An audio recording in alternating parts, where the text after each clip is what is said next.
What's up, everybody? Hitting Doc here. Today I'm going to talk a little bit about linear acceleration, the first phase of the swing phase or component. This is where we generate all of our energy. We push off of the ground. We get our rhythm and timing.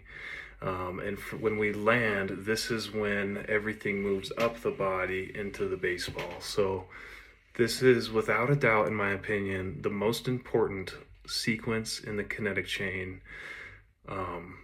It's where we get our energy. It's where we get our timing. And without timing in baseball, you're absolutely cooked. You are. You can have all the mechanical flaws in the world, but if your timing's off, you have no chance. I guess you could bunt. I mean, I don't know if there's much timing there, but anyway, so we need to optimize this. We have the spring season coming up. We've got tryouts and all sorts of stuff about to happen. This is, I think, the phase that people should focus on first. When you're getting started into the season, make sure your linear acceleration or the stride is ready to go. You're feeling balanced, you're feeling on time, and you got a good rhythm. Get a good feel early on. It's going to help. Okay, so I've got some pictures here of Trouty. First thing I want you to notice on the left here, he's standing up. Look at how straight up and down his spine is. Kind of messed up the drawing, but look at how straight up and down he is. Awesome posture. He's got his shoulders pulled back. He's not slouching.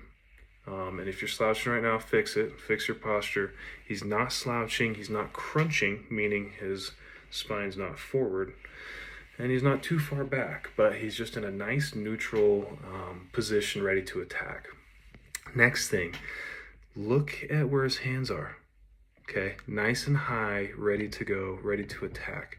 The good thing about keeping your hands up high like this is it gives the bat a longer window to accelerate through the whole swing. So it's kind of like if I was to let you punch from way back here versus just getting right up to the camera and doing a little punch, you have more time to get that velocity going, and so it's just got more time to accelerate. So that's another good thing. It also, he's in a good spot for a high pitch, a high fastball up in the zone. He doesn't have to come down to up and adjust. He's already up here ready to go, and then he can adjust for the lower pitches. So that's perfect. Next thing I want you to look at his back elbow. It is up, and some coaches are going to say, get that elbow up, or I hear it all the time. So it can help for some people, not necessarily have to. It helps people get their bat path and slot better, but it's also a good position to get a scap load going. We'll talk about that a little bit more in a minute. Okay, let's move on to this middle picture here. So I want you to notice, look at his landing, just his weight distribution more than anything. Still balanced, you know what I mean? He might be favoring the back a little bit. Some guys like to land 60-40, favoring that back leg, 70-30 even. Some are 50-50. Kind of whatever works best for you. But here, Trouty, look at how balanced he is. Just looks great. Spine is still pretty dang neutral. His hands are back, and he's got the scap load going too. So we'll see that better in the video, but just appreciate his balance. He's sinking a little bit into the front foot, not too much, just a little bit. Eventually that front leg, he's going to stiffen out. He's going to push off of that front leg, and that's going to help his pelvis rotate. So that's the next phase in the sequence we'll talk about later. So he's in a great position here. Another thing I want to talk about, land soft with that front foot. That front foot should not be heavy. A lot of kids do it. A lot of players do it. It should be like stepping on a trip or a mine, like a landmine. That's kind of how I think about it. When that foot lands, it should be soft. And then you're going to push off of it hard in a minute, but it should be soft. And that just helps keep that weight back. Okay, let's move on to this video now.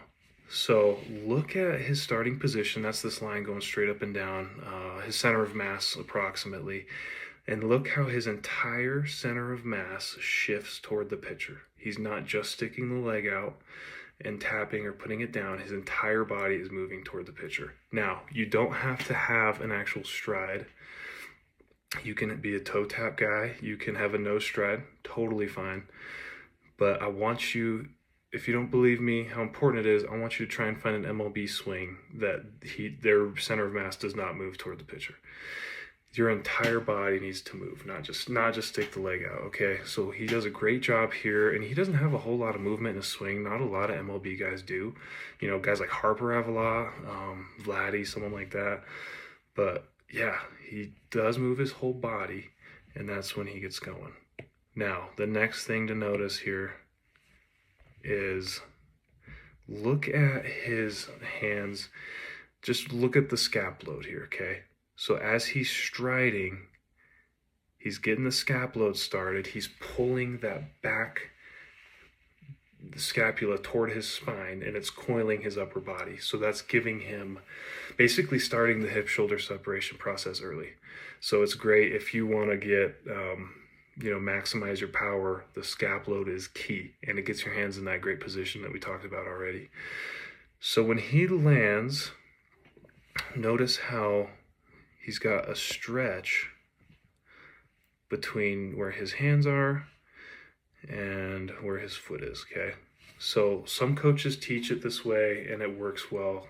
The idea is great, it's perfect. So you should create distance between your hands and that front foot, essentially just stretching out the core here, okay? That's going to tense things up. It's just going to move quicker when things start to rotate. It's going to whip through faster. And it also puts you in a good position with your spine and your posture. So he's creating distance between the hands and the legs, stretching out, okay? One good way to think of it. You know, another thing to think about is slow down your stride. Your stride should be start early and slow. It's a dance with the pitcher. You're rhythming up so he's got his, tempo, and you're rhythming that up. It is like a dance, okay? You got to find when you start, when you stop, okay? When you let the swing go. So that's when you're on deck. You need to be doing that, figuring out where in his wind up, maybe breaking the hands, lifting the leg, whatever it is. That's when you need to start your stride, and it should be early, slow, balanced, controlled, good tempo, good posture, get a good scap load, soft landing, and then don't lunge into that front leg, okay? Don't do it. That's all I got. I hope you guys learned something today. I hope I made those concepts clear and, diving into the swing a little bit. I know it's just like, how much is there to the stride? But if you really break it down, there could be a lot of things. So anyway, hope this was helpful. Like, subscribe if you want to see some more content. Also, look out for my free PDF guide. I have 5 drills on there of the swing phase that I like, as well as some concepts, pictures, things like that. So it's also got a swing checklist. Super nice for this time of the year, especially for coaches if you got players that you just want to kind of have an algorithm to follow so you can just make sure everyone's doing what they need to be doing. So anyway, until next time.